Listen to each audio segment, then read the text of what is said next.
주안의 만나 7월 13일 토요일 묵상을 함께 나오도록 하겠습니다. 오늘 말씀은 예레미야 32장 1절에서 15절까지의 말씀으로요.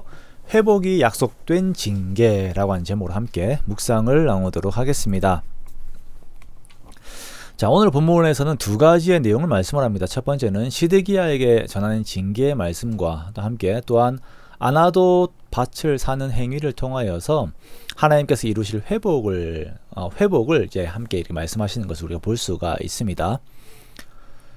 예레미야서에서는 하나님의 징계와 회복에 대한 메시지를 계속 반복적으로 보여주면서 징계를 내리신 하나님의 마음이 징계의 목적이 있는 것이 아니라 회복의 목적이 있으심을 우리들에게 말씀을 하고 있습니다.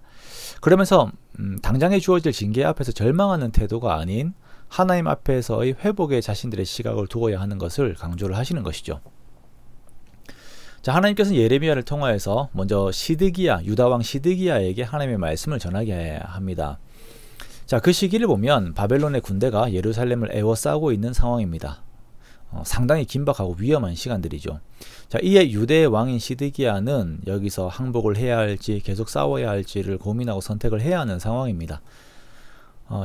여기서 예레미야는 시드기야에게 하나님의 말씀을 전하는데요. 그 내용은 이미 하나님의 뜻이 정해졌기 때문에 항복을 하고 바벨론으로 끌려가서 하나님께서 돌보실 때까지 거기에 있으라 라는 것입니다.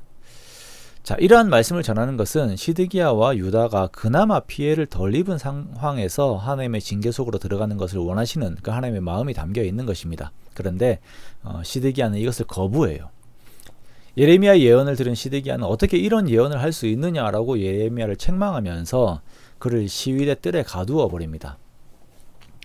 하나님의 선하신 의도를 곡해하여서 해석한 시드기야는 그 말씀을 전한 예레미야를 핍박하였지요.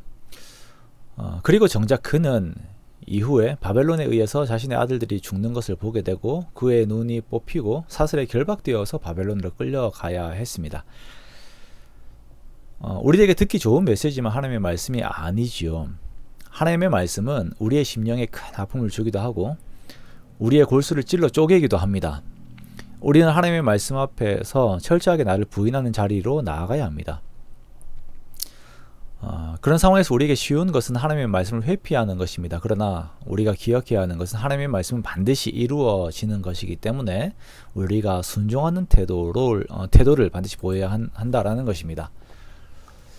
자, 하나님께서는 시드기야에게 징계를 그나마 수월하게 받을 수 있는 길을 말씀을 하셨지만 시드기야는 그것을 거부했지요. 그리고 하나님께서는 예레미야를 통하여서 하나님의 마음을 더 전달을 하는데요. 그것은 아나도스에 있는 밭을 사는 행위에 대한 것입니다.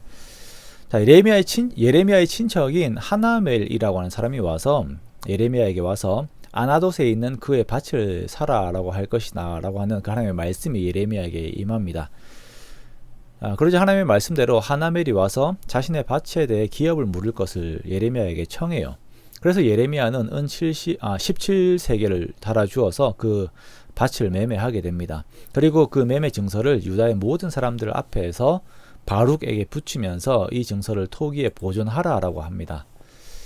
자, 이러한 행위를 하는 것은 여기에 하나님의 회복의 메시지가 들어있기 때문입니다. 하나님의 말씀이 이 땅에서 집과 밭과 포도원을 다시 사게 될 것이다 라고 하는 말씀을 하신 것입니다. 자, 그렇죠. 예레미야는 시드기야에게 던진 재앙의 메시지와 회복의 메시지를 함께 전달을 합니다. 멸망을 예언한 예레미야가 이 시점에 밭을 산다라고 하는 것은 앞뒤가 맞지 않는 것처럼 보입니다. 그러나 예레미야로 하여금 밭을 사게 한 것은 하나님께서 반드시 회복을 주실 것이다 라고 하는 메시지가 그 안에 있는 것입니다. 그리고 자신이 전한 메시지를 현실의 삶에서 그대로 믿고 그대로 실천하며 살아가고 있는 예레미야의 모습을 또한 보게 됩니다.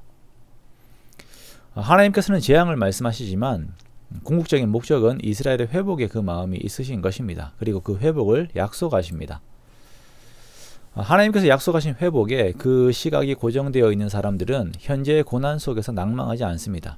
낭망하지 않는다라고 하는 것은 그 상황에서 죄 속에 자신을 방치하지 않는다라는 것입니다. 하나님의 회복을 약속으로 믿는 사람들은 어려움의 상황에서도 선의 자리를 항상 지키려고 합니다. 그리고 하나님의 사람답게 하나님의 때를 거룩으로 기다립니다. 혹여나 하나님 앞에 부족한 모습들이 있다면 그것들은 회복하여 다시 하나님의 사람답게 서려고 하는 노력들을 보이지요. 하나님과의 관계가 틀어진 것이 있다면 다시 하나님과의 관계를 회복하려고 합니다. 이것이 하나님의 회복을 믿는 사람들의 태도입니다. 하나님께서 징계를 내리시지만 자기 백성들을 향하신 하나님의 생각은 재앙이 아니요 평안이라고 하였습니다. 그러므로 우리가 모든 상황 가운데에서 우리를 향하신 이러한 하나님의 본 마음을 항상 잘 알고 그 마음 앞에 온전한 반응을 보이는 우리가 되기 원합니다.